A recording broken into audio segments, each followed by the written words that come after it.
What's good, everybody?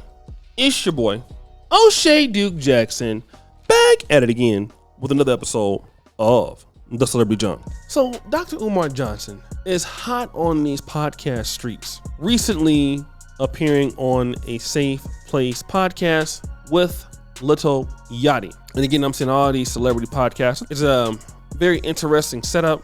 I like to deal with just one aspect in this thing, which is this whole BBL situation.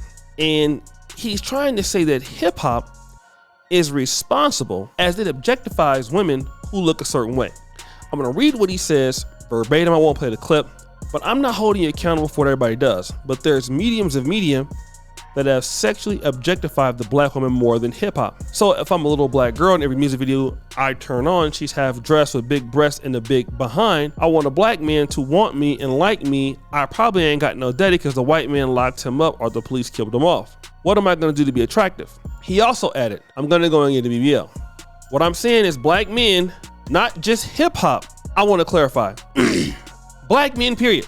Professional black men, athletes, everyday brothers, all of us. I don't want to make the hip hop community more responsible, but y'all definitely leading the pack in terms of the sexual objectification of the black woman. Guys, let me deal with this. I know a lot of brothers don't care for Dr. Umar Johnson. I obviously can see why they don't care for Dr. Umar Johnson. But I mean, it is true that black men do sexualize, black women. Every heterosexual man, I believe, of any culture, sexualizes women that if they're heterosexual. Okay? But now, these women who are going out and getting BBLs, I don't think has anything to do with the sexual objectification of black men. No more than it is more responsible for black women who go out and get long weaves, blonde weaves, purple eyelashes, or whatever else it is. See, the one thing that black men can't deal with is the black woman's insecurity. And that is something that is not talked about in the black world. The black man is largely blamed for the black woman's insecurity about how she looks. How many times have you told a woman, you look nice the way you are? You were beautiful the way you are. Then you see some ladies go out there and do whatever the hell they want to do. If it's the BBW ladies, they're doing whatever else. Some people are skin lightening themselves. Some ladies are doing whatever the case they would like to do. And then they're going to do so largely to compete with women.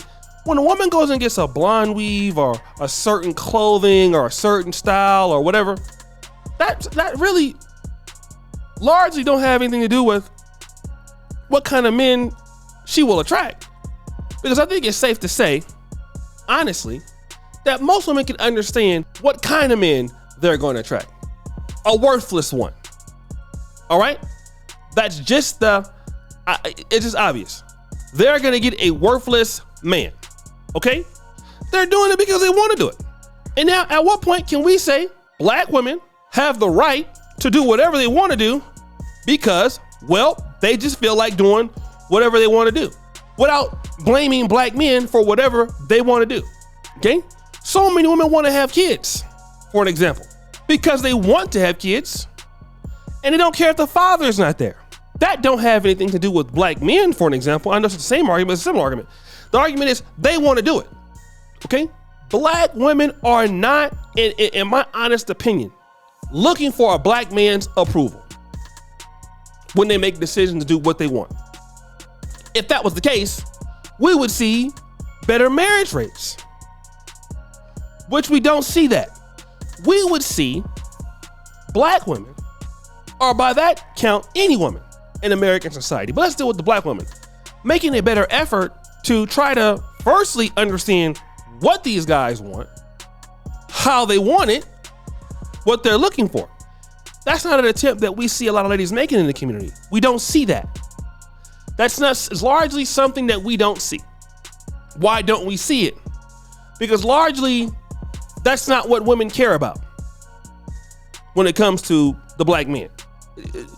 Black women are more or less concerned with, in the dating and mating world, what do you have to give me versus what do I need to do for you to gain me? I think that most guys will believe that. So when it comes to trying to be more acceptable, most ladies don't really give a damn about what you think about them. They could care less about how you feel like they dress. They could care less about what you think about their weight or think about how many kids they have. Largely, they don't really care about that. That's not what their concern is, because their own vision of themselves and idea about themselves transcends that a lot, right?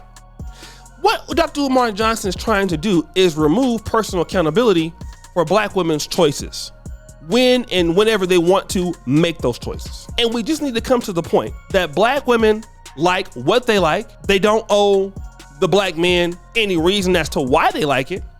It's something that they're not looking for. They're not certainly asking Black men, how do you feel about X, Y, and Z's decision? They don't look at it from that perspective. That's not what they're trying to do, okay? That's not what Black women are trying to do. Black women, especially in this age, largely have their mind made up what they want out of life. And if they get it, great. If they don't get it, I feel like for them, it's also great, and they'll go on from there. I think most of us understand that's what it is. So the situation is, whenever we have sisters who fail, listen to what I'm saying, this is important. When we have sisters who are failing, for whatever reason that it is, now all of a sudden, okay, we want to start saying, well, okay, it's the Black man's fault. No, let's deal with it for what it is. This is what they wanted for their own self-esteem, okay? Their own personal self-esteem, right? So this is what they wanted to do, and they did it. They know the risk associated with their decision. Largely, we can say that they probably just don't care about those risks. Is worth it. And hey, I want a bigger butt because I want it. Whether it be, I want the attention. Whether it be, I want to be a model. Whether it be, I just feel like I should have a bigger ass. Because once they get it, what is the outcome of once they get these BBLs, right? Are they really that much more desirable to ladies? Like, do we see more marriages from Black women who get BBLs? Do we? It would have to be a point that he can be able to prove that. It's a really good opinion. Because if I'm going to get a lot more of attention from a BBL and I want to look like this in hip hop, then what is the outcome after you do such a thing? And you're just not going to see it. Want to know why you're going to see it? Because it's not going to exist. So guys, what do you think? It's your boy, Studio Jackson, back at it again with another episode of The Celebrity Junk. I appreciate it for all you do. So, the bell, we're out.